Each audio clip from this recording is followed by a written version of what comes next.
Hi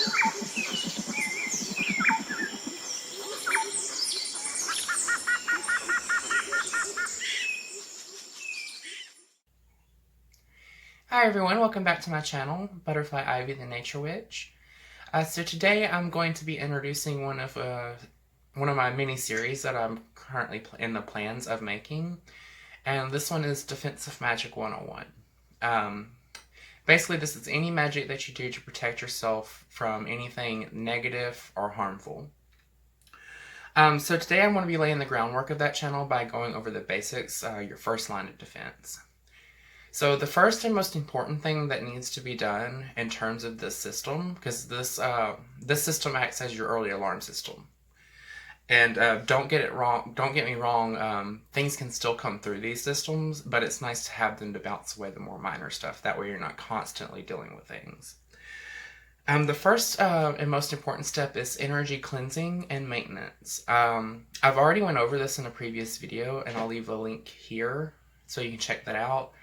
But basically, what you need to do is start doing that on a regular basis. And with the window treatments that I mentioned in that video, you also want to be sure that you use mirrors. You do the mirrors as well, because the mirrors can act as portals.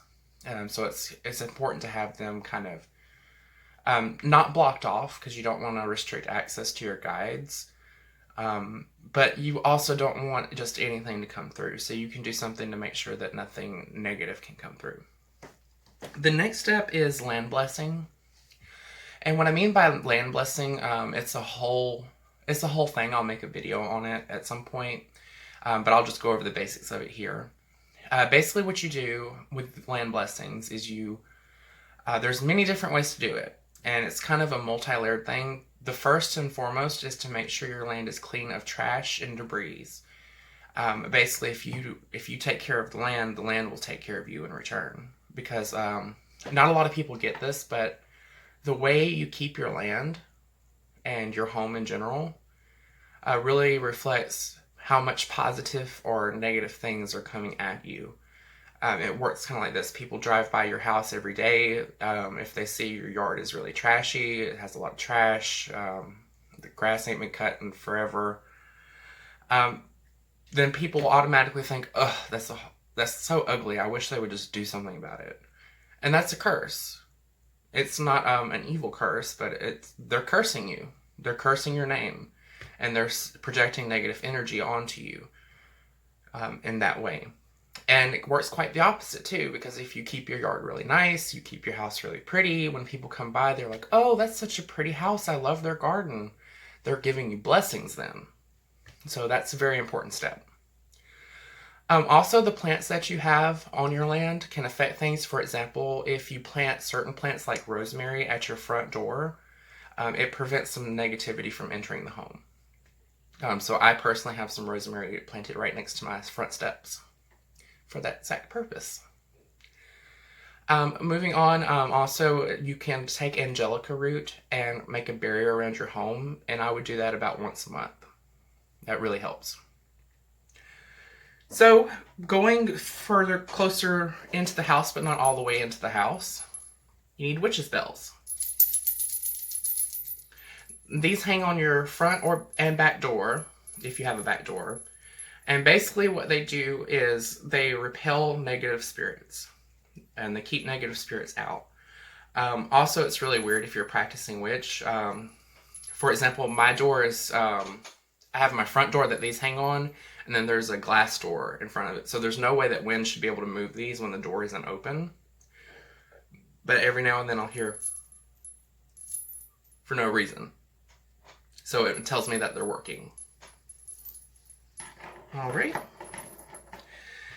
The next thing you'll need is what's called a negative energy trap, and there's many different versions, but basically the common theme of it is to trap, store, and mitigate negative energies. Sorry, just dropped my witch's spells and scared my cat.